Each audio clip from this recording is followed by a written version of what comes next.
What's up, everyone? This is Dave, one third of the PVD Horror Trio. This is episode 20 and will be our final episode of season 1. So, creating this podcast has been a pretty fun journey. We definitely feel as though we've been able to grow within, even just our first 20 episodes. And we're really looking forward to bringing you all season 2, which is going to have more movie recommendations, more horror news, more crazy discussions, and more amazing guests. For this episode, we're going to end with a double interview, starting with musician Satanic Panic 81, who's a contributor of all the music we've sampled this season, followed by an interview with author Sean McDonough, who Josh is a complete fanboy of. There are some great conversations, and we really hope you all enjoy them as much as we did. Season 2 will pick up in a few weeks, giving you plenty of time to catch up on all the previous episodes you may have missed. Make sure you give us feedback by leaving ratings and reviews so we know if you are all enjoying it. Now on to the show.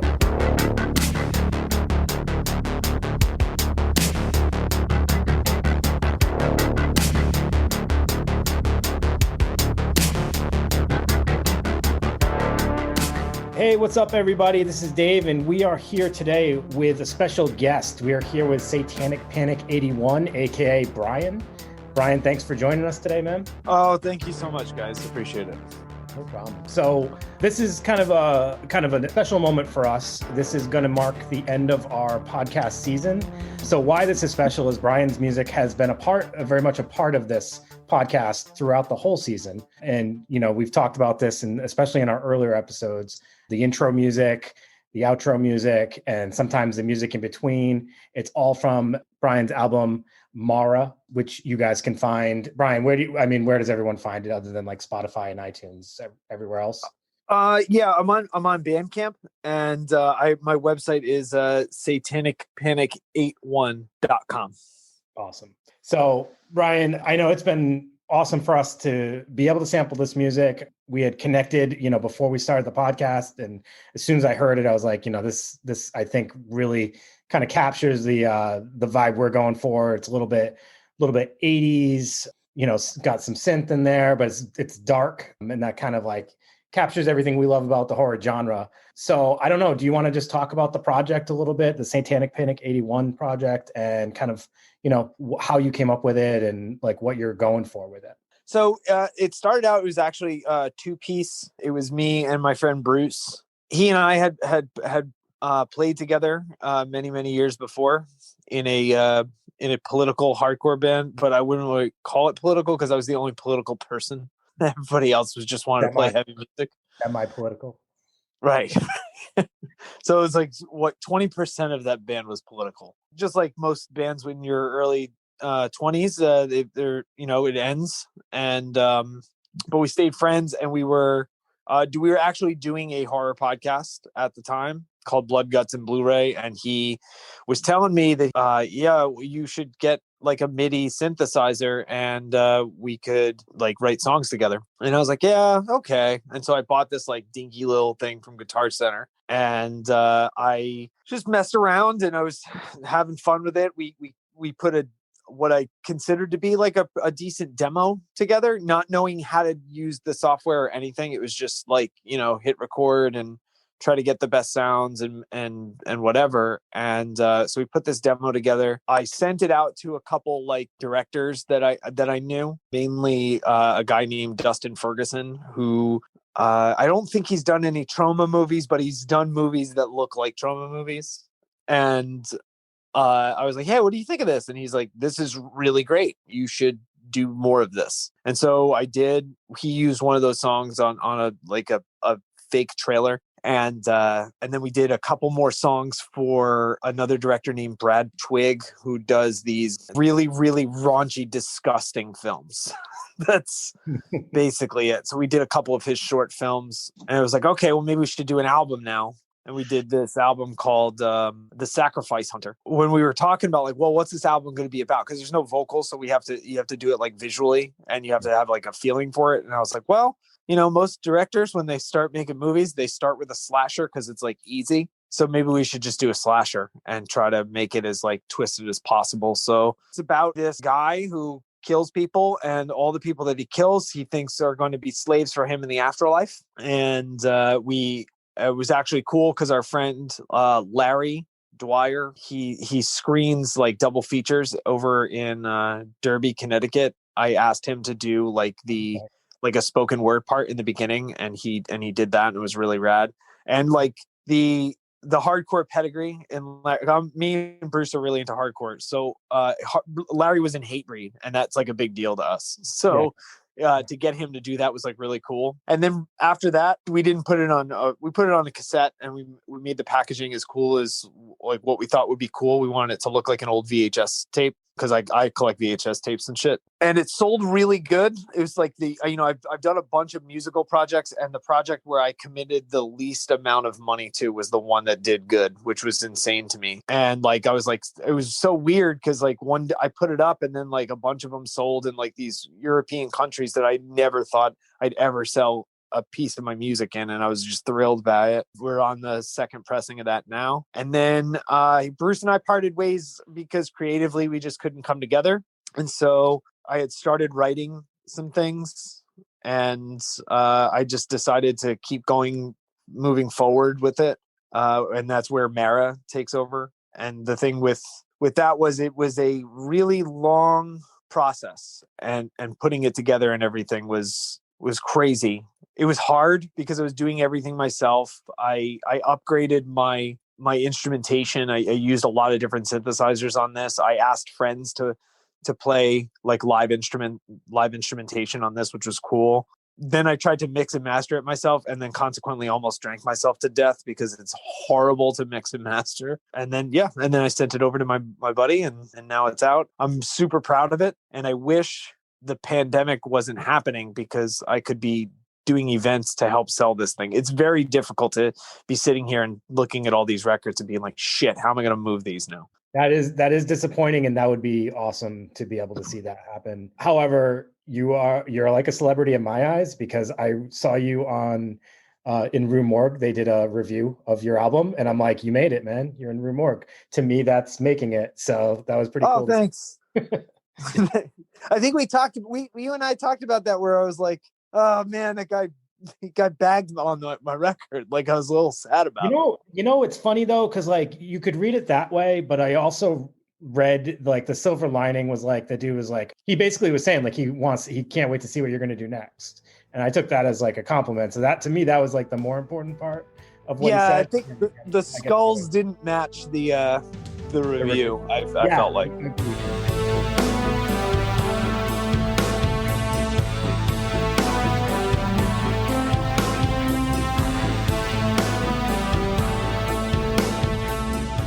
So, obviously, like you said you have a love for hardcore, and then this is obviously like different. So, like, what influences like made you decide to do this, and what were you really like channeling? Like, did you have films or anything in your mind when you were kind of creating this music? Yeah.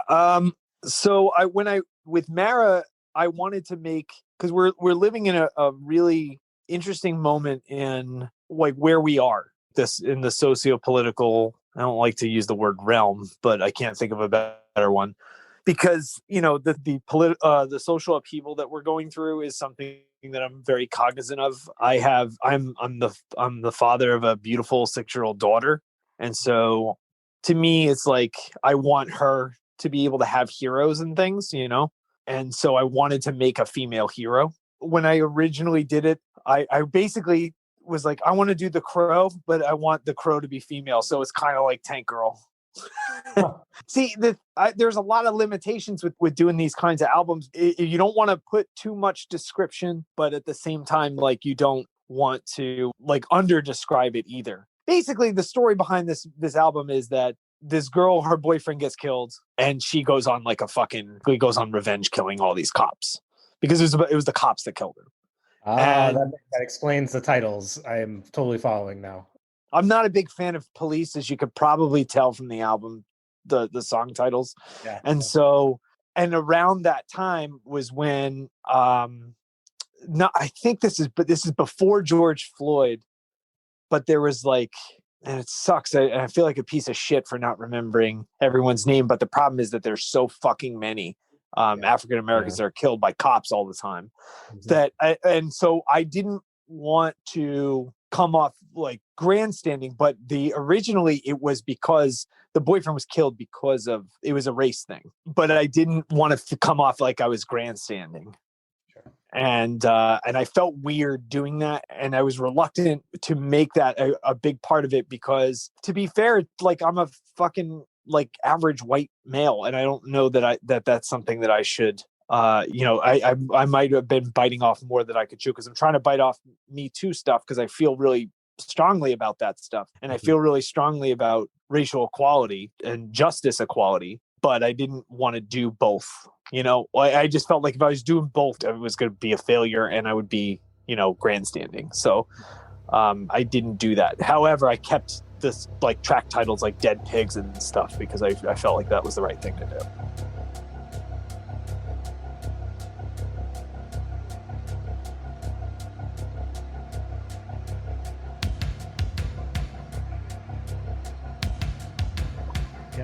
I think you made the right choice by kind of like doing it the way you did it, so that it doesn't kind of ostracize you from certain crowds. And but at the same time, even having like a platform when you're talking to people about your music and being able to explain like kind of the background, I think is kind of sheds some great light on it. And also it's like, with this music, I know that you're going for a certain thing, certain storyline, but also like I feel like music like this also is so open to interpretation too. So people can go in with their own kind of visions of like how they see things playing out. And that's kind of the fun about, this type of music, where it's not like so much led by the, a vocal storyline or whatever. Right. Yeah. It's led, but it's led by aesthetic and nostalgia for sure. Yeah. And I'm like fully aware of that. And I'm also fully aware of like, things work in like 30-year cycles. So now that we're in the 2020s, we're going to be looking back at the 90s quite a bit, which is horrifying to me. It's already happening. I mean, tie-dyes everywhere, like crazy tie-dyes everywhere. Yeah. Like grunge is gonna come back hard. Yeah, everything is making a comeback. which is fine, but like I don't know, the 90s were I'm really a child in the 90s. Like I was 6 years old in 1990. Yeah. So I went through a lot of that. And like, you guys watched horror movies, like the horror movies in the 90s were bordered on like really good for like only being able to pick it up at the video store, and also really fucking terrible. Like really, really bad. But part of it, like because it was so bad, that's why I liked it, Yeah. So talking about some of those films, what is your connection with the horror genre? And like, let us know what's some of your favorite films. Oh, well, I mean, my favorite movie of all time is The Exorcist. Okay. For sure. I mean, it was the first one that like scared the shit out of me, and also the first one that like I like loved to quote and stuff. Yeah. My connection to horror is I think at least a little bit unique. So I grew up in Sussex County, New Jersey, which is, if you look at the state of New Jersey, it's the very top of the state. You can go 30 minutes in one direction and you'll be in Pennsylvania. You go 30 minutes in the other and you're in New York State. Very beautiful area, very rural. Looks like something out of a book, especially in the fall. Like it's very beautiful, but also like very trashy. And but I was like a video store kid. I rode my bike to the video store. And what I would do is I would rent two movies. I rent one that like I knew that my parents would be okay with, and then I would rent like a horror, like the most vile horror movie that like Faces of Death or something. Like it would be like The Sandlot and Faces of Death. Like the Sandlot. But that area right outside Sussex County is Blairstown, New Jersey. Yeah, it's right over the border, and that's where they filmed the original Friday the 13th. That's a Boy Scout camp. That's Camp Novi Bosco, and I was in the Boy Scouts, so I would go there. It was very common to be there. We got thrown out of there. Would you go for a screening? No, we just stepped on the lamb, didn't we, Brandon? Yeah, we had gone down for one of the Friday the 13th things that they had over at Royce Hall. And so we had rode over down to the camp and tried to check and see what was going on, and we got kicked out. So yeah, they do it now where I think you got to like book a tour or some shit. Yeah. But yeah, so that's like my connection to it. And I was like my cousin at one point, like when I was really, really young, like he was much older than me, and like, they basically, like, he was getting close to being a teenager, so they basically like put him in the basement where he would like be down there to give him some space. And so one day I was down there like playing Nintendo, and he turned on Friday the 13th and locked me down in the basement and terrified the shit out of me. And so rather than be scared of it, I just kind of embraced it. And I've been like a horror nerd about it ever since. Like, and I like the classics. I mean, I'm a big Texas Chainsaw Massacre fan. I love Carrie, but I love like trauma films and shit too. So I'm a big Stephen King fan, all that stuff. You were talking about retro, and it's funny, when I listened to your album, it reminded me of a club that used to be here called Club Hell. They used to play music that was almost identical to yours. Dave's the one that was like, you got to listen to this. It brought me right back to that. And that was, man, I started going there in the late 90s and the early 2000s. It was pretty good stuff. On that note, it was like a score. And do you have any particular favorite horror movie scores? I really like the score for Rosemary's Baby. I think that one's really good, but that's like an older one. There's a one that came out a couple of years ago for Starry Eyes. Did you guys see that movie? No, I haven't. Yeah, the score for that one is fucking great. And it's a really, really good movie. It's a fucking twisted movie. It's great though. So I love that one. I'm a big fan of the Mad Max one, except for like Beyond Thunderdome. But I like the Mad Max scores a lot. The Halloween one is obviously great. My favorite score is actually probably from Carpenter anyway, because I mean, you guys haven't said it yet. You're probably being really nice, but like, and everybody says it, and none of them are wrong. You sound like John Carpenter. Yes, I do. It's fine. Like, it's cool. I love John Carpenter. I'm not really hiding it or trying to say I'm doing anything much differently. But I love the score for Assault on Precinct 13. It's like one of the reasons that I started doing this, because I've always loved the way that sounds. His Halloween score is fantastic, obviously. The score to Friday the 13th is great. I know that obviously that's on him, but that one's really, really good. I'm trying to think of other ones off the top of my head. I haven't listened to a score in I feel like I haven't listened to one in a really long time. They're so expensive on vinyl. I don't know if you guys know this, but like I started to collect them on vinyl, and they definitely I'll go to flea markets and shit like that, because every now and then you'll get a score of something that's not too expensive, but other than that, they're like $40 if you get them brand new. Yeah, and like I was at a record store and I found the Cannibal Apocalypse score for it was like $20, and I like clung to it like it was like for dear life. I don't think anybody was trying to get that, but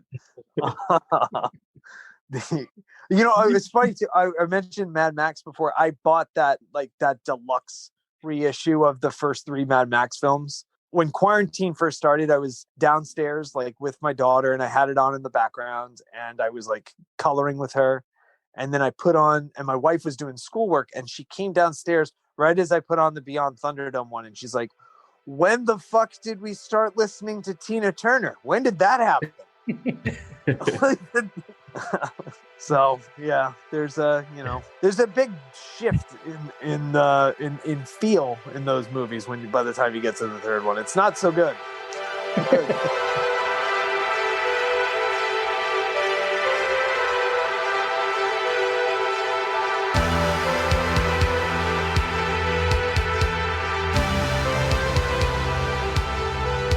This is obviously like more synth.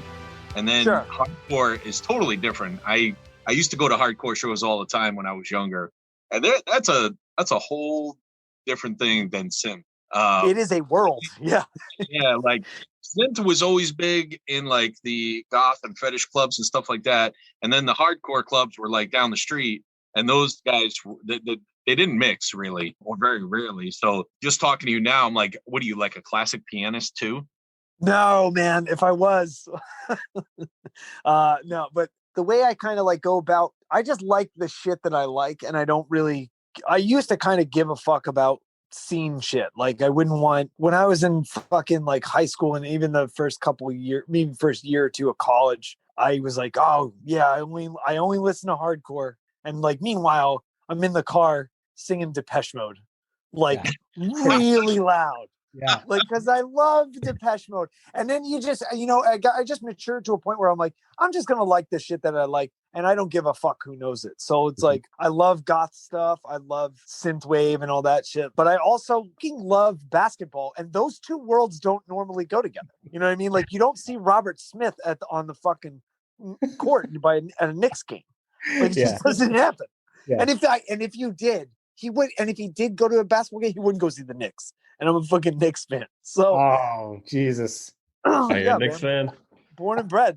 Oh yeah, you're in Connecticut, so you guys are either like, it's either you love New England or you love New York, and like it's I'm a Jersey guy first. I just moved here for work. That's right. Yep. So quick basketball funny story. So my dad, I'm 5'6". That is very important that you know that. I'm 5'6". I am the tallest person in my family. On my father's side, I am the tallest. And by tall, I mean I'm 2 inches taller than fucking everybody. Oh my God! Right? They were like, we represent the Lollipop Guild. So, obviously I was like a little dude when I was in kindergarten, and to me, my dad was this humongous guy. And my teacher was like, it was either my first grade teacher or my kindergarten teacher, I don't remember, but they were like, "Hey, Brian, what does your dad look like?" And I was like, "Oh, he's so big. He's huge."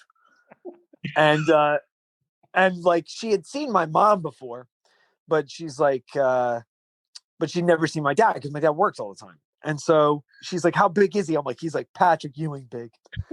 And so then he comes in and he is a short, bald man of like Eastern European descent. We're Polish. My last name is Polish.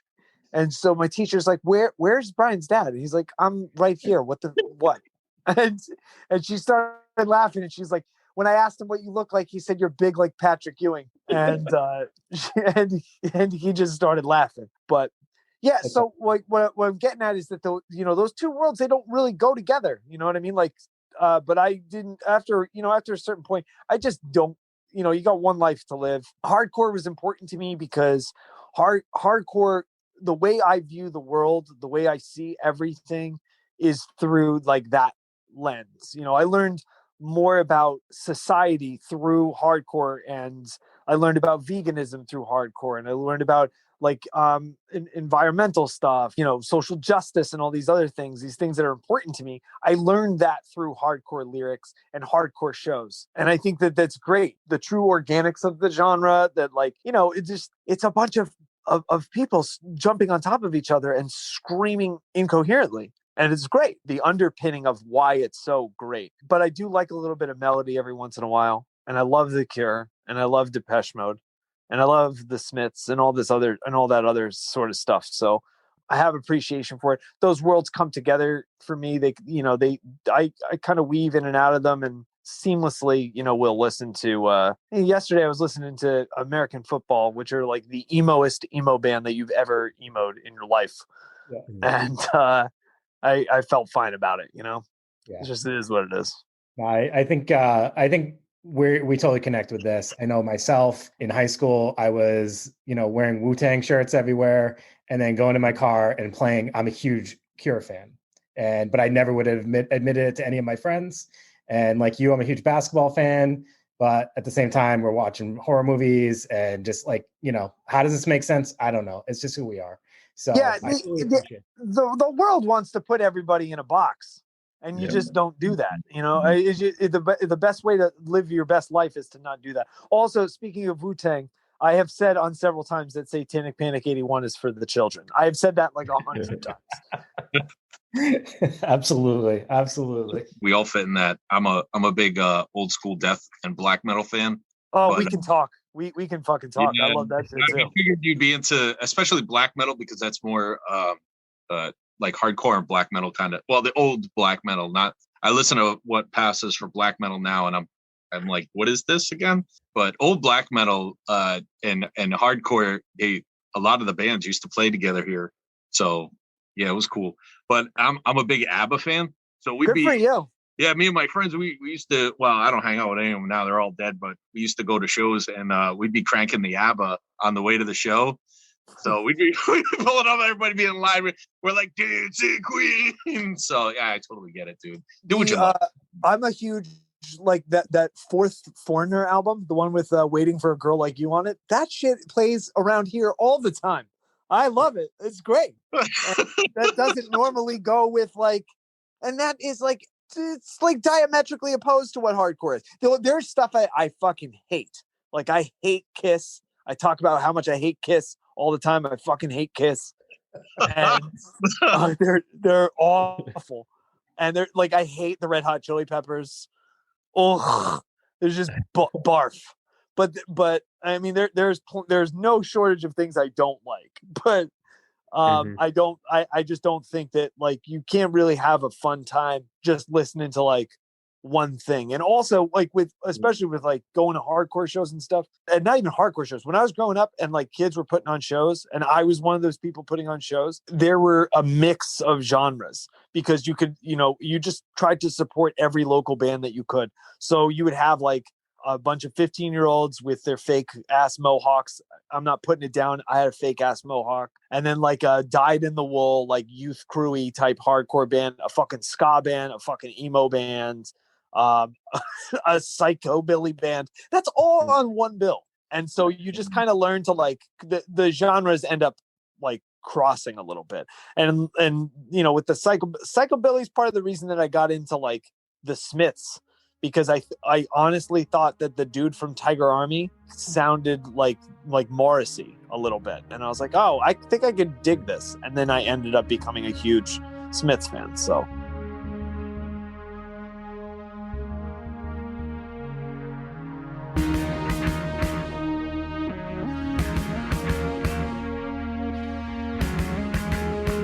yeah. So anyway, upcoming projects. What do you got, man? I think in March, I'm going to sit down and like start writing again. Because as much as, I'm hanging on to quite a bit of inventory right now with Satanic Panic records, but I still feel like I got some stuff in the tank. And this is going to be, once live shows come back, I think it's going to be really exciting because we're going to be doing a live setup now. I think this is going to be migrating from a one-man project back into a like full band. I have a bass player already. His name is Tommy. He and I played together before in a band called Kali Ma. And I've enlisted the help. We haven't jammed together yet, but I've enlisted the help of the drummer from a band from New Jersey called Folly. And he and I went to college together and we're really, really good friends. We're really excited to do it. So I'm really excited that for that to happen. I'm totally nervous about it too, because in every band that I've been in, I've been the singer. So I've never had to worry about playing an instrument in front of people. And I'm a yeller. So if my voice sucks, it doesn't really matter, but you can't fake, keyboards in front of people. So I'm terrified and I've got to figure out a way to play with my back to the audience. That's awesome. Last question. Who would you like to collaborate with? Like if you had that opportunity to just work with anyone, who would it be and why? Well, I said this to when I took this new job, I was like, hey, listen, if Steven Spielberg calls me, I'm out. Because you're going to get paid. Yep. Geez, I would love to collaborate with Ari Aster because I think I loved Hereditary and Midsommar. Mm-hmm. I was blown away by how good those movies were. Mm-hmm. Did you guys see Midsommar? Yeah. Yes. Yep. I'm the one that has. The guy who told me, the guy Bruce who started this project with me, he was the one that told me about it. He's like, yo, you got to see this.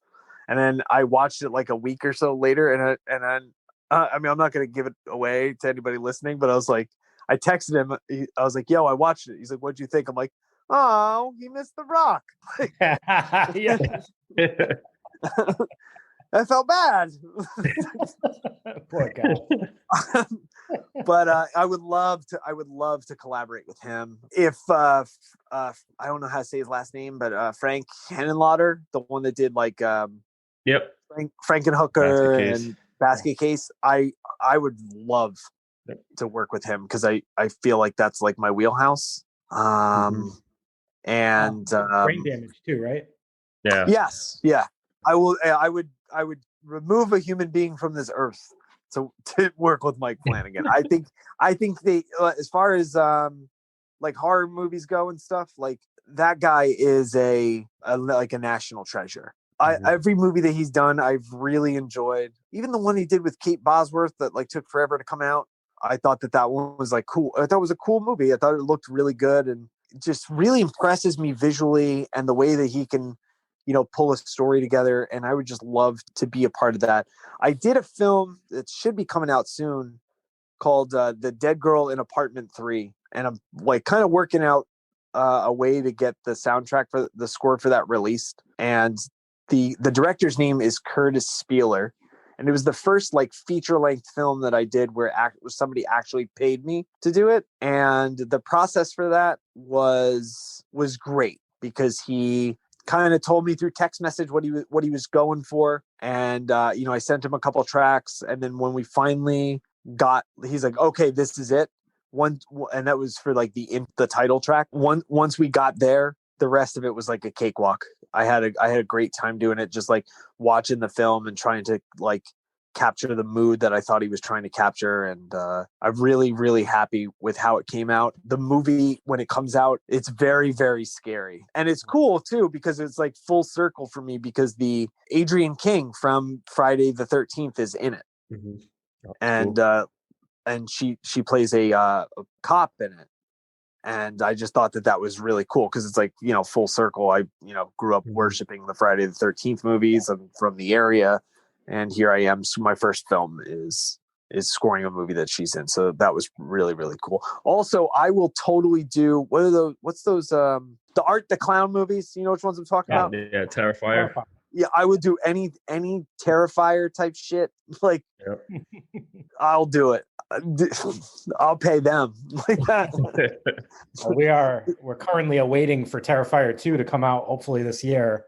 When we checked in with David Howard Thornton, who plays Art the Clown, and he had said that it got put on hold because of the pandemic, but hopefully, a few months that should be out. So that'll be good. That dude is fucking terrifying.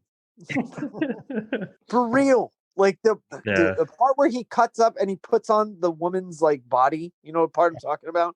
And he's like emulating her while it is the weirdest contrast because he is the nicest actor, guy that's what and then he terrifying in that movie. He's fucking hysterical. There's parts of it that were like when the one girl gets cut from bottom to top. I could not help but hysterically laugh, and not in like a sadistic way, just because it looked like not great. It looked like a comic book to me, and I thought it was so funny. Yeah, that's basically how it goes with horror fans, Like other people can say, "If you watch that," we're just sitting there laughing, like in the most craziest parts ever. Horror fans are the best, most open-minded, kind people that I have like ever met. Do as many conventions as I can, and I try to get to as many like horror events as I can because I'm a musician that like until the near future won't have played any live shows, so it's very hard to sell your music that way. So I try to get into conventions and stuff, and people are just super supportive and super cool, and I love that. I've had horror fans like, hey, let me get a card from you. My buddy does films. Maybe he'll want to use your stuff. You don't get that in other genres. And I think that's just so cool. And so I got into doing this because, I wanted to make some synth stuff. And then like what's kept me around, a big part of what's kept me around is like the horror fan base and how totally dedicated they are and how totally rad, like most of the people that I have met as a result of doing this. Like I've made friends that doing this that I'm going to be friends with for life. So, and that to me is awesome. So I got nothing but good things to say about it. Totally agree, man. Totally agree. All right. So I guess we are going to wrap up, but Brian, thank you so much for joining us, man. This has been an absolute pleasure. I feel like this kind of for us, this kind of comes full circle on this venture of doing this podcast. As I mentioned, like, you know, we had gotten in contact right before we were about to start this, so it almost seemed like it was kind of aligned for us to meet. We've been kind of utilizing your music to help with the intro, the outro, kind of getting people familiar with your music as well, and kind of bringing that up as the season's gone along. And now we're kind of ending our season with, you know, getting to know you a little bit more, so people can kind of know who makes this music, and, you know, to keep an eye out for what you have to come. And I'm actually also like really excited to see this project when it comes out, the Dead Girl in Apartment 3. That sounds awesome. Yeah, dude, you guys are gonna love it. Well, listen, thanks so much for having me on your show. If I talk too much, I'm sorry. I mean, we're in the middle of a pandemic, man. Like, I don't talk to anyone. You should see how much shit they give me all the time. Oh, you're gonna have to edit this out every time we record, dude. Every time. No, but at least Brian's stuff was coherent. What? You think what I said was coherent? Oh man, I got a bridge Providence to sell you that doesn't go down like this. All right, so, you know, thank you everyone for listening. I hope that you guys definitely check out his music, Satanic Panic 81, the album. I've been saying Mara throughout this whole season, and you said can you say it one more time? Mara. All right. I've been saying it wrong this whole time. It's fine. So. No, it's not wrong. I have an accent, so it's fine. It's that Jersey accent. Do you? Well, I don't know. Well, you say boggles instead of bagels, right? No, those only subhumans say that. Well, you guys, you say radiator, right? Do you say radiator? Yeah. No, I don't say that. I say radiator. Oh, okay. That sounds so much cooler. It is cooler. You should do it. Radiator. Well, that was very enlightening right there. So I can't wait to start saying that. So everyone, go check out Mara, and don't forget to check out Sacrifice Hunter, both available wherever you can stream music. And thanks for listening.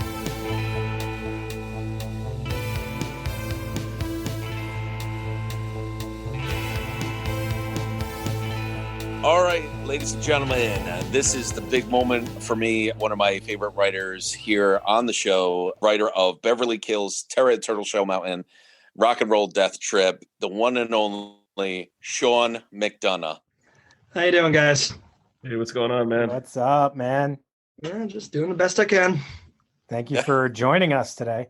Well, listen, my pleasure. Happy to be here. It seems like you're an 80s fan. Oh, hell yeah. All right, so there's the first question. 80s horror. Has that influenced your books? Oh, I mean, absolutely. Not just like kind of in like content and just in like how I like to really like get into the gore and the just kind of the shameless joy of it, but really also like in the presentation. I mean, if you look at like the book covers from the 80s, like there's no subtlety, there's no kind of winking. It's all just like big in your face, trying to out crazy the next book on the shelf sort of presentation. And that's what I really focus on with, you know, like the titles, like Beverly Kills, Rock and Roll Death Trip, and, you know, just the puns. The thing I take away most from like the 80s horror is just like kind of the shameless joy of it. Like no one's like trying to pretend that they're being serious or they have to like, you know, impress anybody by being like serious artists. It's just, we're going to put as much blood into this thing as we can. Yeah. And it's just, we're going to enjoy it. You're not meant to be revolted. You're there to enjoy it. So that's what I carry going forward, really. Nice. That's awesome. So now, what are some of your favorite 80s horror films? You know, I got to go with the classics. I'm a huge Nightmare on Elm Street fan. I'm a huge Friday the 13th fan. Mm-hmm. Nowadays, but I found like if you go amongst the streaming services, I'm too cheap for Shudder, but Amazon Prime has actually a great library of like 80s like slashers and like cheap, just bottom of the barrel flicks. So, you know, like I've read like The Final Exam, not read, watched like The Final Exam. I mean, you get in there on Amazon Prime, they've got so much good shit that I just pick them at random. Yeah, Amazon Prime, they have like 3,000 horror movies. That's insane. Too bad they don't pay anybody for actually putting their movie up, but that's beside the point, right? Listen, Amazon are sons of bitches. I'm not going to pretend otherwise, but in the world we live, you just got to roll with it sometimes and be like, thank you, you sons of bitches, for putting this random 80s horror movie in your library. Yep. We appreciate it as you strangle all the small businesses. So I could tell you're a fan. The first book you wrote was Beverly Kills. And in that, there was a lot of references, like the high school was named John Carpenter High School, I think it was. Yeah. And then there was like Robert Englund was the nemesis of that school. So right off the bat, I was like, oh, that's awesome. You know, good references there. That book was really well received. And from what I can tell, I wasn't around when it first came out, but I did some research on you and looked up your books, and the confidence of making one book that was so well done and so well received with fans, has that helped you make more books after that? Well, you know, it's interesting because I wrote Beverly Kills, 6-7 years ago now. And when it first, and obviously, you know, I'm independently published, and it's picked up momentum. It's got a lot of good reviews. It's, you know, it's taken on some legs. But at first, you know, I didn't know what I was doing in terms of like trying to market and trying to get things out there and trying to directly kind of sell my stuff. So at first it was just kind of like, you know, a drop in the ocean. So what really motivated me to write that one and the next one was I just enjoyed doing it. I mean, it's, you know, I did all like, you know, the cliche stuff. I went to film school. I lived in Los Angeles for a few years trying to, you know, pick up, you know, like screenwriting work. And like most people, it didn't come together. So I came back to New York. And I got a regular job, and it's just, I enjoyed the work. It was just satisfying, and to put it and to just write it and not try to sell it or show it to people kind of defeated the purpose. So for me, the reward was just doing it. And from there, I was lucky enough that, you know, and listen, I'm going to humble brag a bit. I'm good at this. I think I'm a good writer. I think I tell a good story. So as I moved on and I got better at trying to, you know, present things and get into like Instagrams and more reviews, things start to pick up, which is gratifying too. I'm not going to pretend I'm too shallow to enjoy getting some good reviews and some good comments and talking to guys like you fine folk. Yeah, but what motivated me was just I love doing it. I love every second of the process and the whole thing. That's pretty awesome. So did you get any slack for using icons in the book by any chance? I meant to ask you that. You know, I think if I'd only done one or two, I would have. Like if just the only reference was just John Carpenter High, someone would have been like, you know, fucking really, John Carpenter High. But, you know, just the book is wall-to-wall stuff like that. Like it's John Carpenter High, it's Robert Englund Memorial. Like the band is called the Kincaids, which is a nod to, you know, Kincaid from Elm Street 3. The entire book is just stuff like that. So I think that makes it into more of like a thing. Like we're clearly winking and referencing, and, you know, and the format of that book is, it's basically like a murderous coming-of-age teen comedy. So it's got that kind of winking, you know, boys trying to get the girls trying to have a good time, comedic vibe to it, which helps make the references more fun than just being cheap. That's cool, man. And what was the next book after that? Because I thought it was Terror at Turtle Shell Mountain, but was that your newest? No, Beverly was the first, then came Terror at Turtle Shell Mountain. I thought I had. I just wanted to make sure I had them in the right order. So in that book, what made that book stand out especially was there was some killing of children that was like super over the top. I was reading it and I was like, whoa. Did you catch slack for that? You know, I wouldn't say it was slack, but like a lot of reviews were like, be warned, there's a lot of children killing in here. And the thing about it is like, every time that I would read those reviews, I would forget how many kids I killed. I'd be like, oh, they're talking about the roller coaster. And then I'd be like, oh, wait, no. And then there was the wolf man. And then there was that. So I was like, oh, Jesus, they're right. I did kill a lot of children. Yeah. So for anybody that doesn't know, Terror at Turtle Shell Mountain, it's a knockoff of Disneyland. And it's like, what would happen if Disneyland was possessed? And quite the ride, I got to tell you. I really enjoyed that book. So then it was, there were a lot of Disney references. Yeah. Was it hard to skate around exact Disney lyrics or characters? Because they were singing in there, and like every time you mention it, I'm like, he's talking about this character. But Disney sues everybody, so I was like, he must have got a lawsuit or two. I should sell so many books that I'm deemed worth suing. I should sell so many books. Disney's like, we actually have to shut this guy down. Like, I love it. I do have like get there. if that comes up, but I don't think I'll ever have to use it. I mean, they're pretty quick to like cease and desist on like people selling horror crossover stuff, aren't they? Don't they shut people down pretty quick? So I mean, I guess what Josh is saying is they're kind of like they patrol. It seems like so. I think I'm in the safe because nothing is explicitly Disneyland. Sure. It's like, is this a magical theme park where everyone wears themed hats and the hats are based around our animated characters?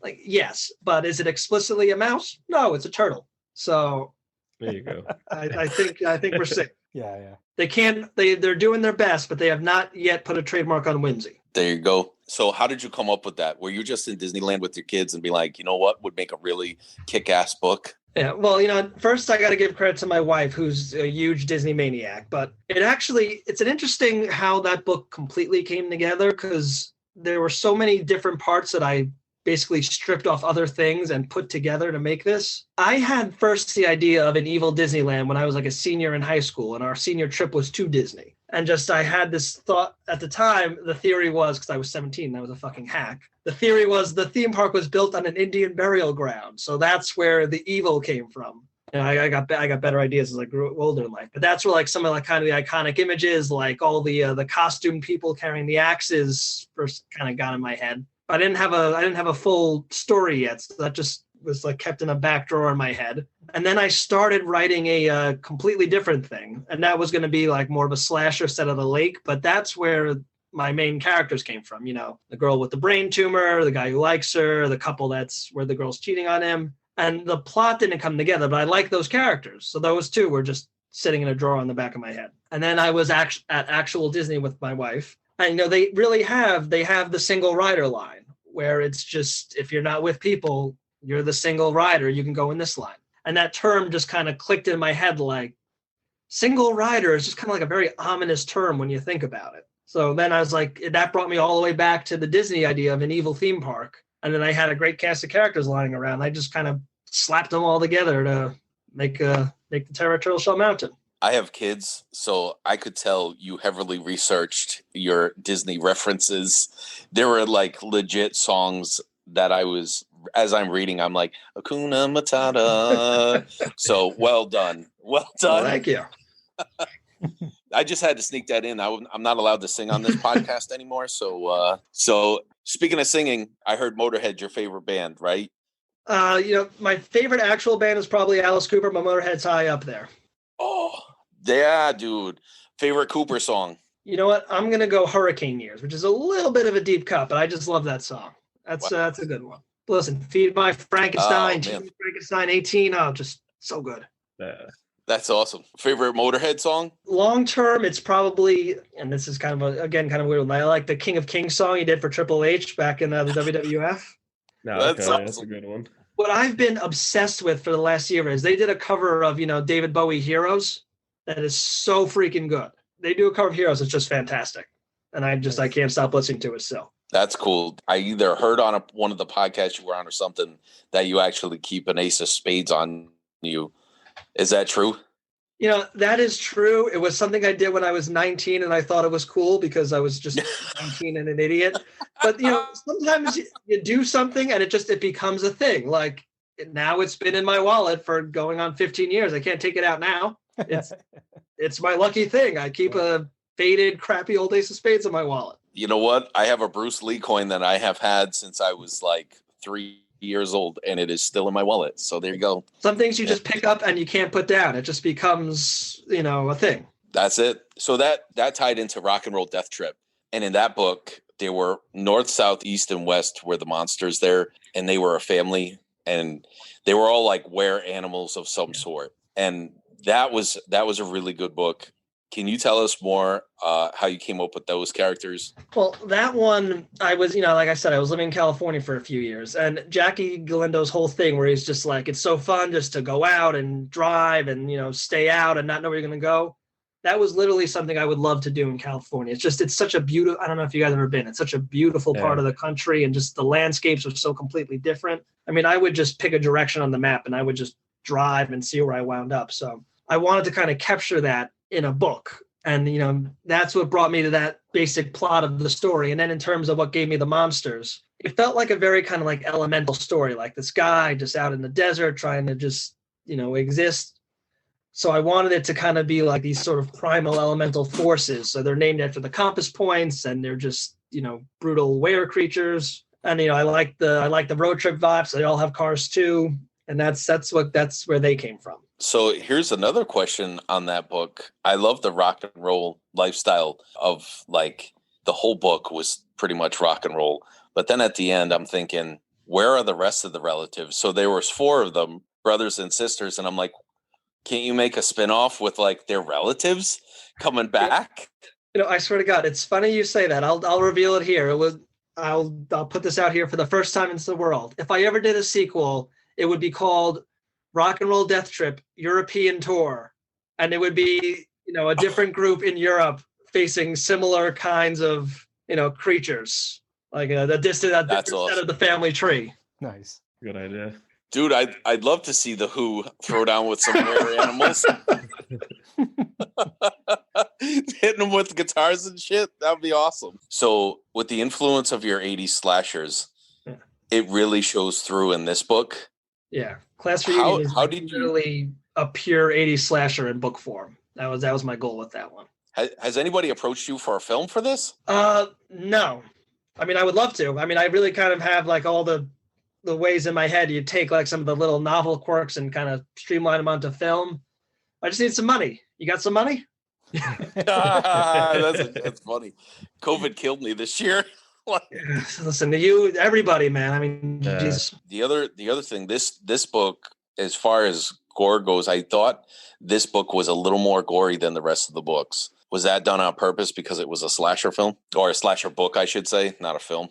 No, it just came out that way. I mean, like, I'm not a huge planner beforehand. Like if you heard me describing the process for the other books, like I just kind of like a primal idea or two I latch onto, and then I just sort of move, and then I figure out everything as I go along. And it just felt like a gory idea.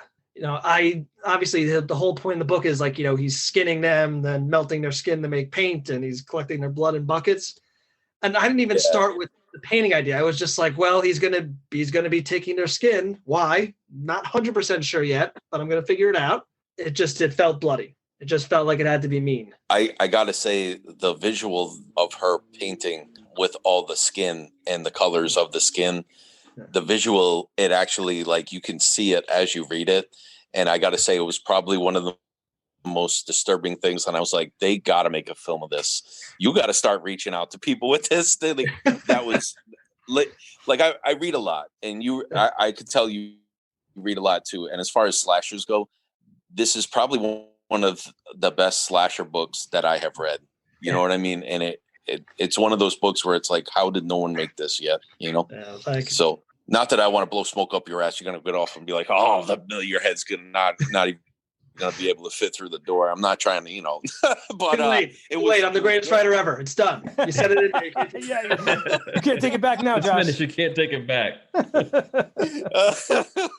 As soon as you get off this, they're going to be like, dude, you're such an ass kisser.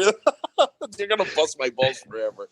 You also did a short story that I meant to ask you about. I want to say I read a couple of short stories. Dawn Shea, I reached out to her. She's going to come on hopefully soon. Oh, nice. And Dawn's great. She's pretty cool. And I'm super excited for the publishing company and everything. Good for her. And she put, what is it? A to Z, I think you were in, right? A to Z horror. Yeah, I was in there. I was V for Void. I don't remember much about it, but I remember reading your story. And I got to tell you, it was too short. All the stories there were way too short for me. Yeah. And I was like, I wanted more. It left me wanting so much more. Yeah. How was it to write a short story like that coming out of like novels and novelists?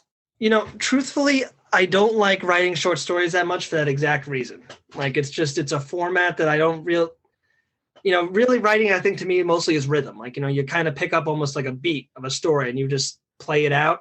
And most of the beats that I grab are just long. So for me to take, the stuff I like to do and amble around dialogue and, setups, I don't do well condensing them into short stories. So a lot of the time I don't do it for that reason. But like I said, Dawn's great. She wanted me to take a crack at it, and I had an idea kicking around. So I did it, and I think it came out pretty good, but it's short. and it's just all, that's why they're called short stories. So it's not something I do a lot of. And I tried, like, 'cause that's how you're supposed to like kind of start as a writer. Like, you write short stories, you send them out, you submit them. The whole process to me feels like time I could spend writing novels. So I'd just rather focus on my own stuff for the most part. That's awesome. You were also involved in a podcast. Do you want to talk about that at all? Yeah, right now I'm doing a podcast along of The Stand with Necrocasticon, Tommy Clark. And that's just been, I've never done that before, where like week to week you get to just kind of hang out and bat something back and forth and watch it play out. And I'm enjoying that. I'm having a lot of fun. Tommy's a great guy. Skip's a great guy. And we're watching The Stand. And I don't know if you guys have CBS All Access, but it's pretty solid. Yeah, I just noticed, to be honest with you, I feel like I totally missed the boat on that one. And I just noticed that it was streaming. So I'm going to try to catch it. But how is it? You guys are enjoying it so far? Yeah, we are. Yeah. I mean, it's the thing about The Stand is, and I don't know if you guys have all read it, but it's such a big story. And it's so just well told, and it moves really from different sections, from the plague to the kind of almost this road trip vibe of them trying to get to Boulder to the final, supernatural conclusion. Even 9 episodes is just not enough time. Okay. I mean, like, it could have been like a 3-season, I guess I'd call it like a maxi series, but like it's a huge story and it needs so much more space. But for the way they're condensing it, the way they're moving it, it's a hell of a good time. Awesome. Yeah, I'm definitely going to check that out. So you guys are just kind of like, are you guys just watching the episode and then kind of recapping? And yeah, it's a recap. We watch it and then we sit and we go back and forth about the episode. We had a running bet going on which episode was going to be the explosion when they blow up the house. So are you sure it's not just a podcast like complaining that Rob Lowe's not in it? Well, you know what? I'm going to bring it up this week. Where's Rob Lowe? Yeah, it needs more Rob Lowe, guys. They could have Rob Lowe back to be the Dark Man. He's too busy on that 911 show, I think. Now, how many episodes do you guys have out so far? Well, we do one per week. So I think last week was episode 6. So we're up to this week will be 7. When I'm done with you guys, I got to watch The Stand. And then on Friday, we chat it out. Okay. Doesn't it? Got it all scheduled. It starts to feel like homework after a while, though. Like even like the stuff that we do, like once a week, I have to watch a movie for one of the posts that we do. And then we're going to talk about the podcast. It really does start to feel like homework. And it's like, a little bit. But the nice thing is, I got so much going on. I got a job, I got kids. I take time to write and read. Yeah. I'm so out of touch with like a lot of shows and movies that like, it's nice just to actually make something like appointment viewing. It's like, It is Thursday. You watch The Stand or else your podcast guys are going to be mad at you. So it's like, good. I have to watch a show. Yeah. Do you guys think that you're going to expand on that once you're done with The Stand and like maybe try a different show after? No, I'm not sure. I mean, the other guys, they have like a long running podcast that they do that I'm just guest starring on for this Stand section. Gotcha. Oh, okay. Yeah. But listen, they're good guys. I think we have like a good chemistry between us. If they ever wanted me to come back and do something else, I'd definitely be open to it. Sure. Awesome. It flowed well. I only got one episode down. I'm really behind on all my podcasts. Sean, let me ask you a question. Yeah. Outside of the horror genre, what are some of your favorite novels? You know what? I'm a huge fan of the Jack Reacher books, Lee Child. I mean, that's just, and that kind of again speaks to like, he's this drifter wandering around. So it's got that great kind of road trip traveling vibe to it. And, just Jack Reacher is a tremendous character, like just this. And, I'll be honest, he's a male power fantasy. He walks into every town and he's the best fighter and he's the smartest guy and he beds every woman. And I get it. But it's fun. It's fun. It's well written. So I enjoy that. And then I'm a big fan of Christopher Moore, who's like, he's like kind of like this like weird surrealist comedy. I'm reading The Lamb right now. Lamb is so freaking good. Yeah. They should do Lamb in church. Forget the actual books of the Bible. Just The Lamb. Do Lamb. Yeah. So it gets to the basics. For people who don't know, The Lamb is like a retelling of the story of Jesus told through his best friend named Biff. His screw-up best friend Biff. Yeah, it is just hilarious. So definitely a good one. But I know he does some like detective. I believe he does like some comedic detective novels. Yeah, well, his last book was a book called Noir, literally called Noir. Like it's set in like the World War II era. But then there's aliens involved, and he's got a good sense of humor. And he's got a good sense of heart. So like his characters like they have real feelings, which I think makes it funnier when, they have to drug a cop and leave him in an opium den for three weeks so no one will find him. It's like, yeah.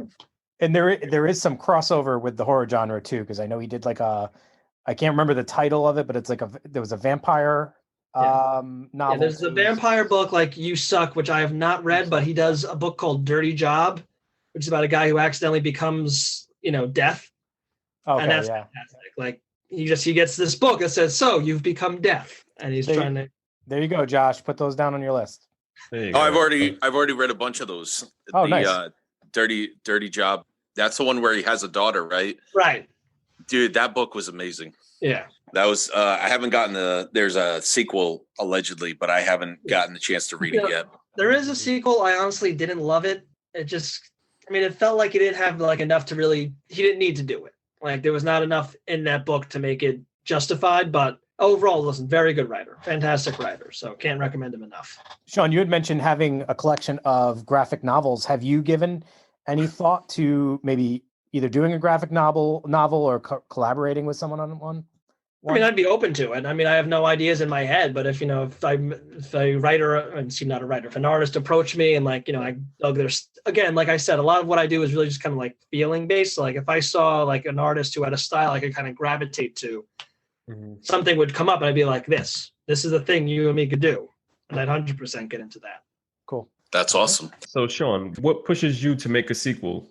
I've never really done a sequel. I mean, I have some rough ideas for them. Mm-hmm.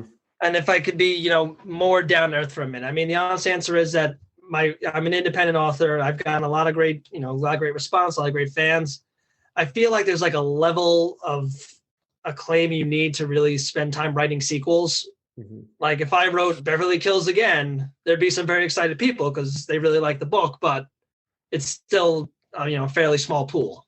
Mm-hmm. So it just seems like my time is better spent, working on new ideas, working on, different things to grab people. But I mean, I have rough ideas for sequels to everything.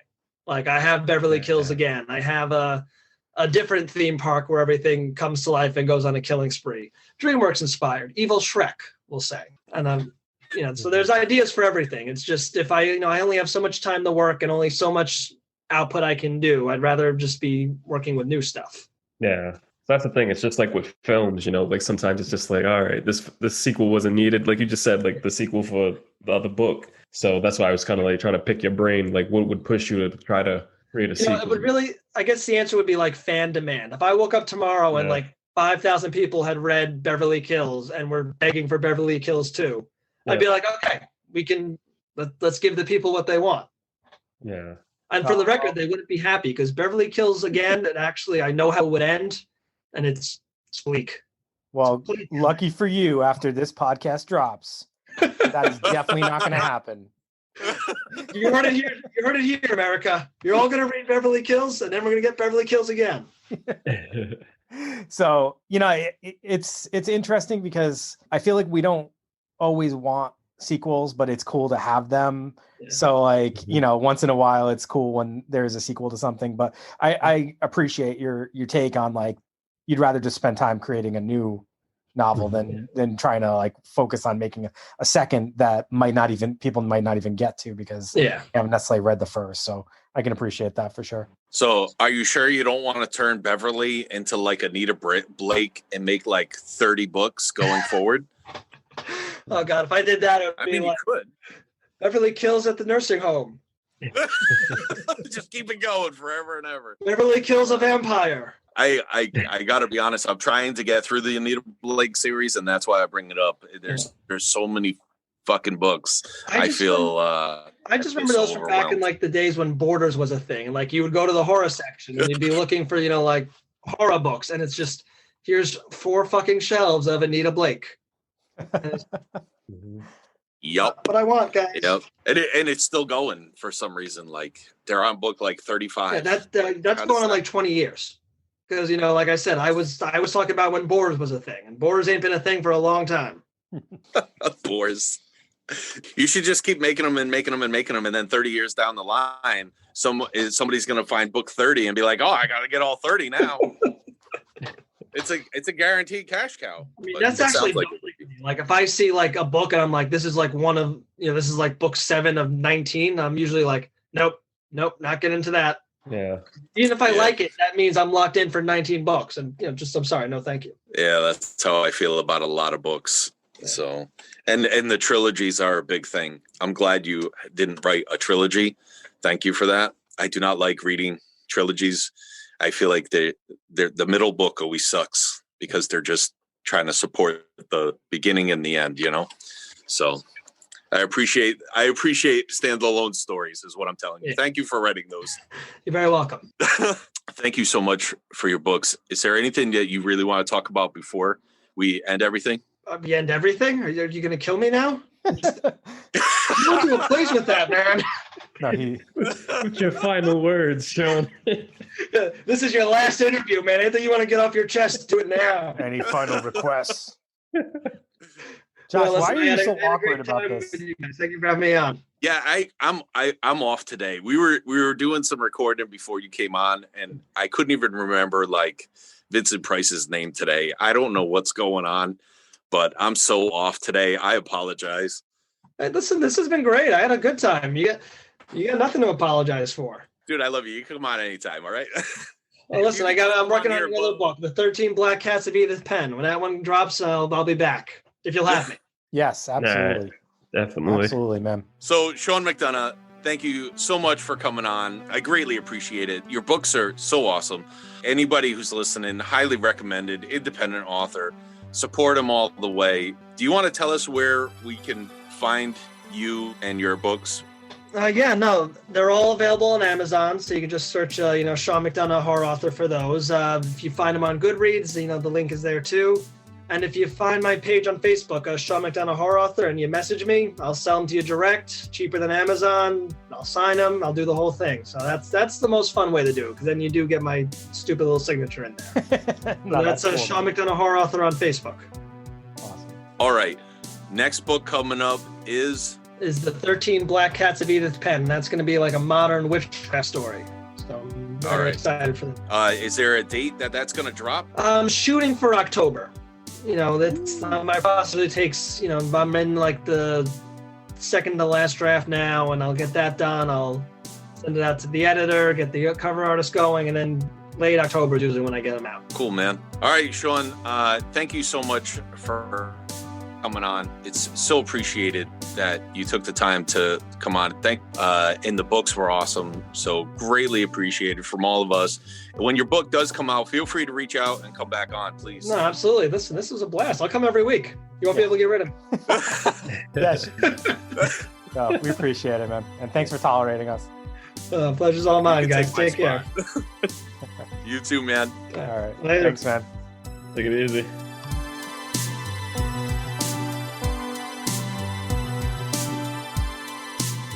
So, signing off, this is Dave. This is Brandon. This is Joshua. And you can say your name too. Oh, yeah, I'm Brian. All right, everyone. I didn't know you guys were waiting for me. Sorry. Have a good night.